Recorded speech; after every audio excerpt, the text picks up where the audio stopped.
आइए अब हम सभी प्रतिदिन के भांति न्याय दर्शन का स्वाध्याय कर रहे हैं। महर्षि गौतम जी का ये शास्त्र है। इनका महर्षि गौतम जी ने इसे लिखा है और इस पर हमारे एक बहुत बड़े विद्वान हुए आर्य जगत में उदयवीर शास्त्री जी, क्या नाम था? उन्होंने इसका भाष्य लिखा है। तो उन्हीं के भाष्य से हम स्वाध्याय करते हैं। पहला जो सूत्र है,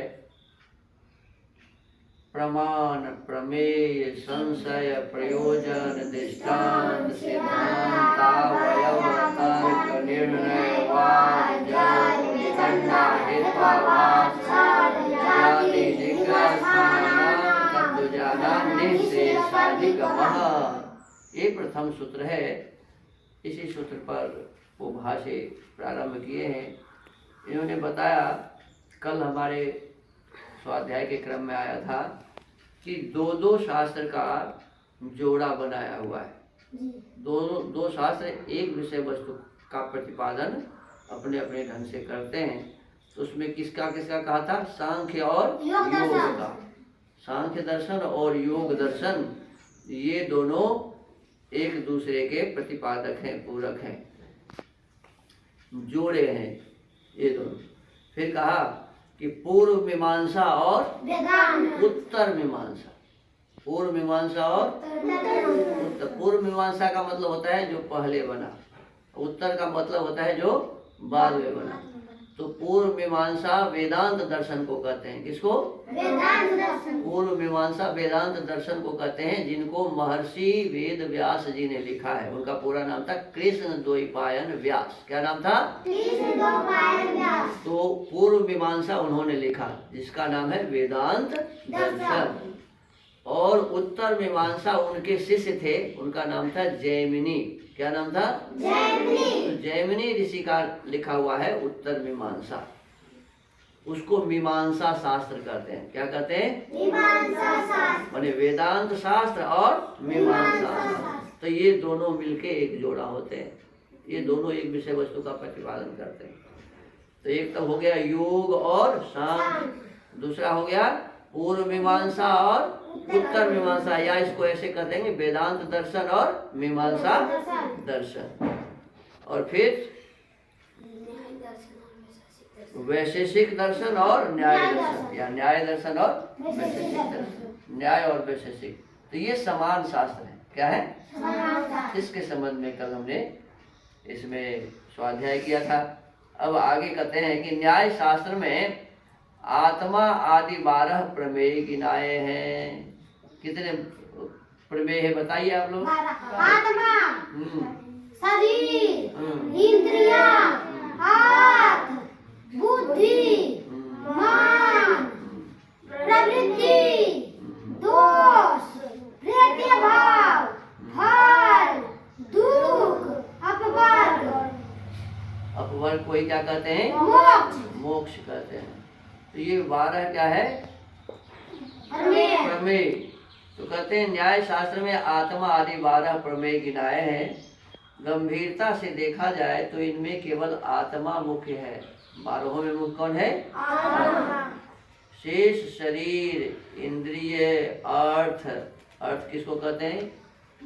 गंध, रूप, रस, शब्द, स्पर्श, ये है अर्थ, माने इंद्रियों का विषय।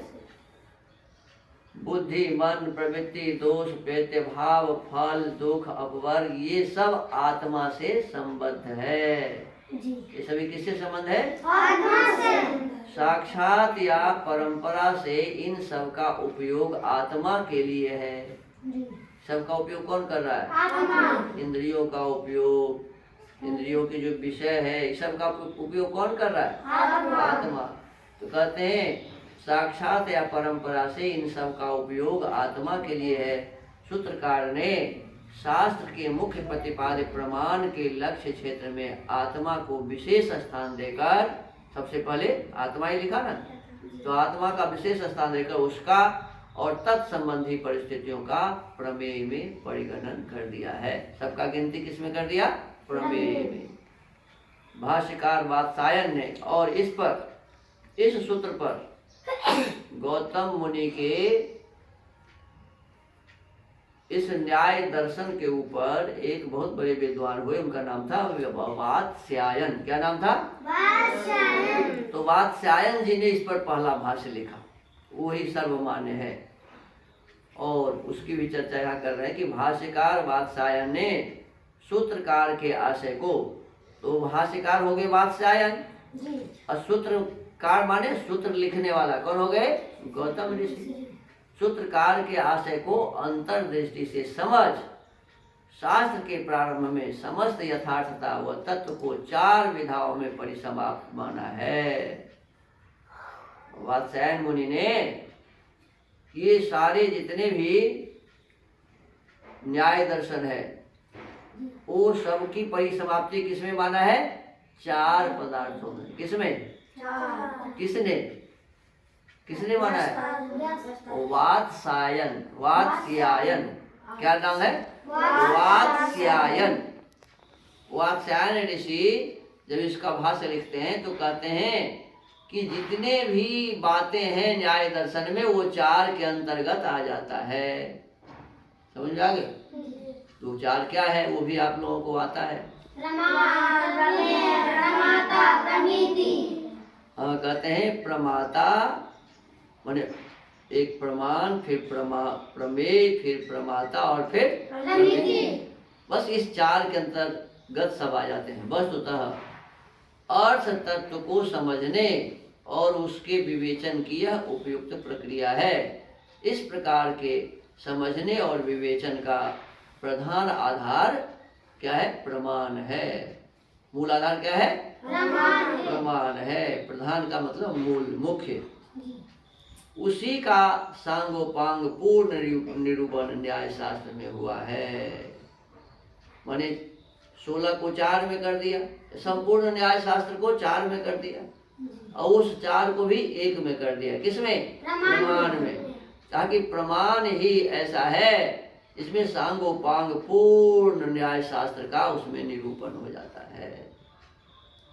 तो प्रमाण को यदि बढ़िया से समझ लिया जाए, ठीक से समझ लिया जाए, तो फिर हम न्याय शास्त्र के में जो व्यवस्था दिया हुआ है उसको ठीक से समझ लेंगे।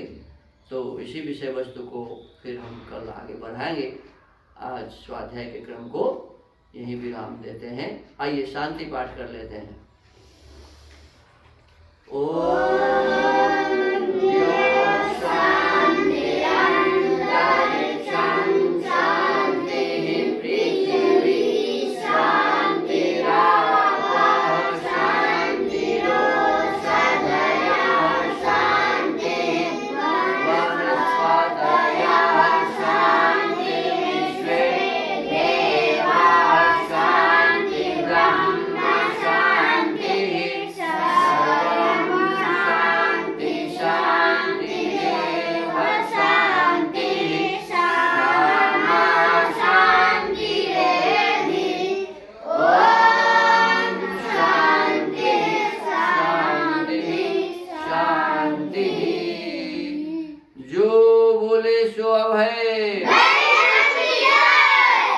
जगत गुरु महर्षि दयानंद सरस्वती जी की, दंडी गुरुवर बिरजानंद सरस्वती जी की, भारत माता की, गौ माता की,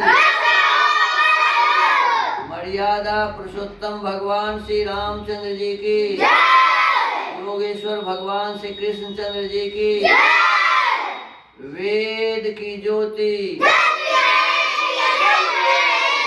ओम का ध्वज, मिथिला विभूति पंडित शिव शंकर शर्मा काव्य तीर्थ जी की, देश पर बलिदान होने वाले वीर वीरांगनाओं की, आर्य समाज, वेद की ज्योति, ओम का ध्वज, दिनवंतु, वैदिक ध्वनि।